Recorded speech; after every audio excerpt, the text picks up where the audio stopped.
Abram, सारा और इसहाक की कहानी।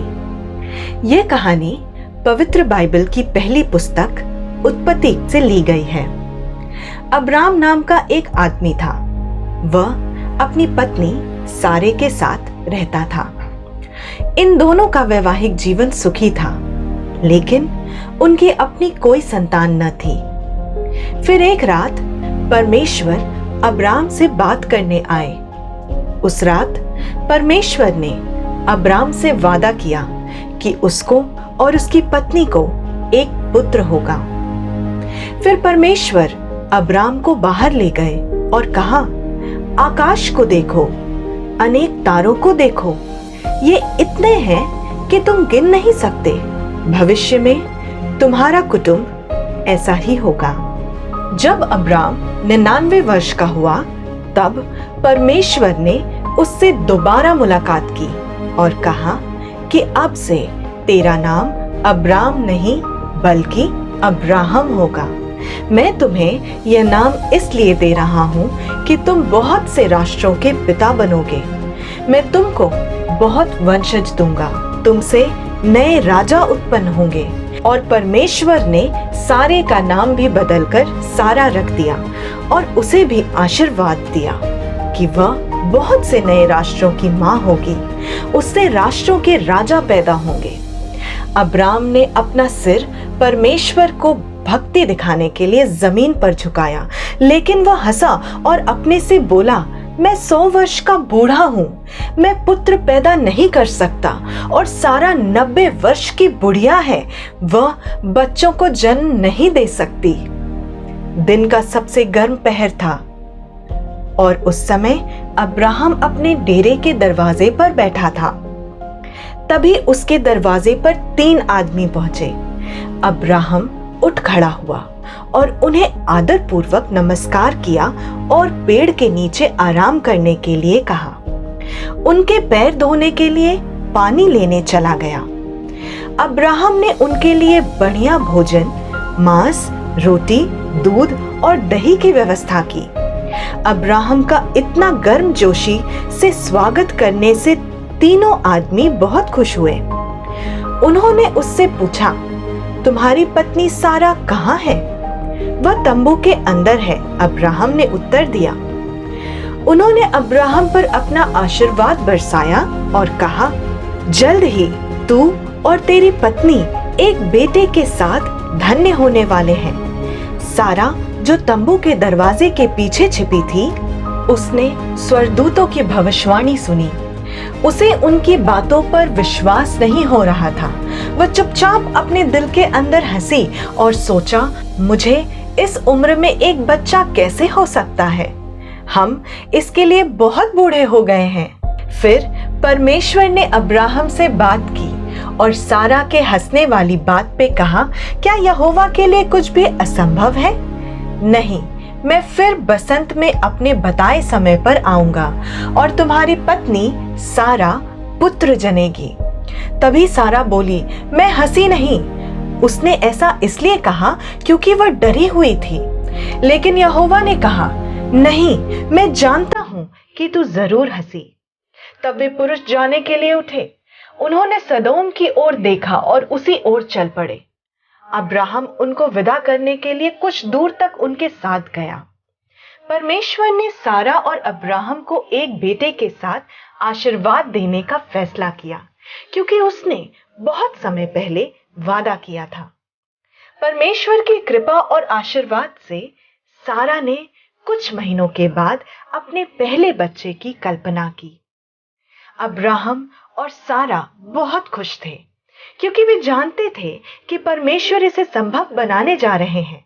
वे उस दिन का बेसब्री से इंतजार कर रहे थे जब वे अपने बच्चे को देखेंगे और उसे अपनी बाहों में पकड़ेंगे। जैसा कि परमेश्वर ने वादा किया था, सारा अब्राहम से गर्भवती हुई और उसने एक बेटे को जन्म दिया और उन्होंने उसका नाम इसहाक रखा, जिसका अर्थ हंसी है, और परमेश्वर को धन्यवाद दिया। सारा ने कहा, परमेश्वर ने मुझे सुखी बना दिया, इसलिए इसहाक हमारे बच्चे का आदर्श नाम है। इसलिए सब सुनने वाले भी मेरे साथ खुश होंगे। परमेश्वर की आज्ञा के अनुसार अब्राहम ने बच्चे के जन्म के 8वें दिन उसका खतना किया। इसहाक बहुत अच्छी तरह से बढ़ रहा था। जिस दिन उसने दूध छोड़ा, उस दिन अब्राहम ने एक शानदार भोज का इंतजाम किया। लोगों ने आकर उसको प्यार और आशीर्वाद दिया। कुछ सालों के बाद परमेश्वर ने अब्राहम की उसके प्रति वफादारी की जांच करने का फैसला किया। वह देखना चाहता था कि अब्राहम अभी भी आज्ञाकारी है और उसके प्रति समर्पित है कि नहीं। परमेश्वर अब्राहम के सामने उपस्थित हुए और कहा, मैं चाहता हूं कि तुम अपना एक लौता पुत्र इसहाक, जिसे तुम प्रेम करते हो, मोरिया देश में लेकर जाओ। तुम उस पहाड़ पर जाना जिसे मैं तुम्हें दिखाऊंगा। वहां तुम अपने पुत्र को मारोगे और उसको होम बलि स्वरूप मुझे अर्पण करोगे। अब्राहम अपने पुत्र को पर्वत पर ले गया क्योंकि परमेश्वर ने उसका मार्गदर्शन किया। उसने बलिदान के लिए आवश्यक चीजें भी ली। उसने उन चीजों को गधे पर रख दिया। फिर उसने अपने बेटे और अपने 2 सेवकों के साथ पहाड़ की यात्रा शुरू की। उनकी 3 दिन की यात्रा के बाद अब्राहम ने ऊपर देखा और दूर उस जगह को देखा जहां वे जा रहे थे। तब अब्राहम ने अपने सेवकों से कहा, यहां गधे के साथ ठहरो, मैं अपने पुत्र को उस जगह ले जाऊंगा और उपासना करूंगा, तब हम बाद में लौट आएंगे।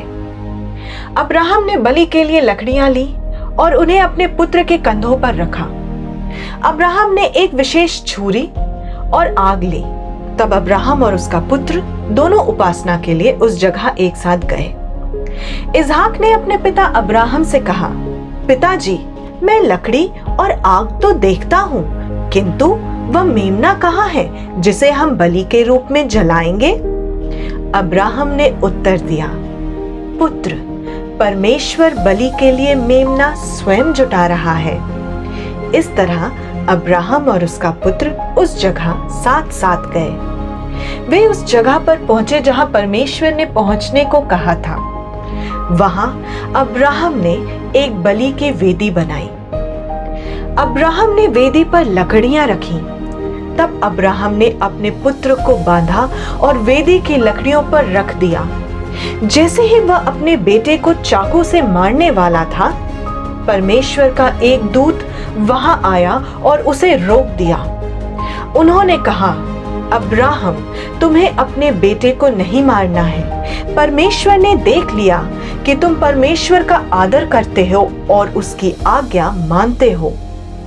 मैं देखता हूं कि तुम अपने एक लौते पुत्र को मेरे लिए मारने के लिए तैयार हो। परमेश्वर का आशीर्वाद हमेशा तुम्हारे और तुम्हारे बेटे के साथ है। तब अब्राहम ने अपनी आंखें उठाई और क्या देखा कि मेढ़ा अपनी सींगों से एक झाड़ी में फंसा हुआ है। अतः उसने मेढ़े को अपने पुत्र के स्थान पर बलि चढ़ाया और अब्राहम का पुत्र बच गया। फिर अब्राहम ने उस स्थान का नाम यहोवा यीरे रखा और इसके अनुसार आज भी लोग कहते हैं, इस पहाड़ पर यहोवा को देखा जा सकता है। फिर यहोवा के दूत ने स्वर्ग से अब्राहम को दूसरी बार पुकारा और कहा, तुम मेरे लिए अपने पुत्र को मारने के लिए तैयार थे। यह तुम्हारा एक लौता पुत्र था। तुमने मेरे लिए ऐसा किया है, इसलिए मैं यहोवा तुमको वचन देता हूँ कि मैं तुम्हें निश्चय ही आशीर्वाद दूंगा। मैं तुम्हें उतने वंशज दूंगा जितने आकाश में तारे हैं। ये इतने अधिक लोग होंगे जितने समुद्र के तट पर बालू के कण, और तुम्हारे लोग अपने सभी शत्रुओं को हराएंगे। संसार के सभी राष्ट्र तुम्हारे परिवार के द्वारा आशीर्वाद पाएंगे।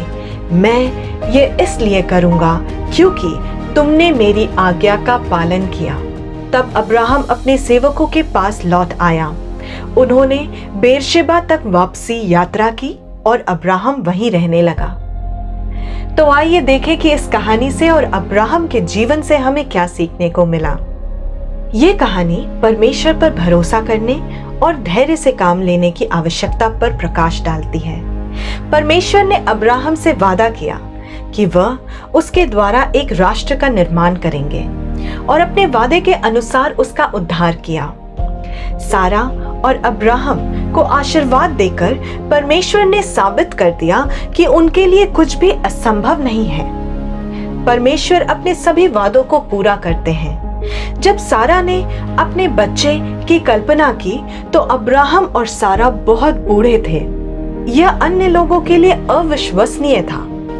यह कुछ बहुत ही असामान्य था और असंभव लग रहा था, पर सच यही है कि परमेश्वर कभी भी अपना कोई वादा नहीं भूलते।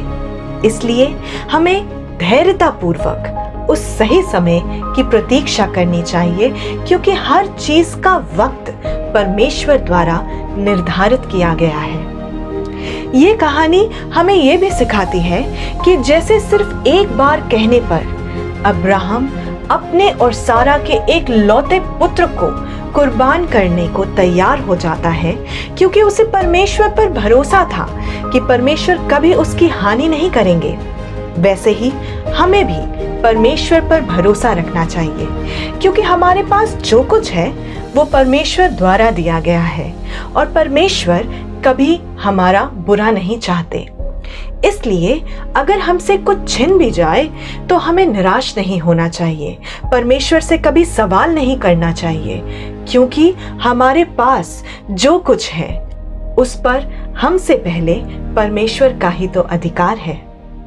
अगर आपको ये कहानी पसंद आई और आप बाइबल की और कहानियां सुनना चाहते हैं तो हमारे चैनल से जुड़े रहें। जय मसीह की।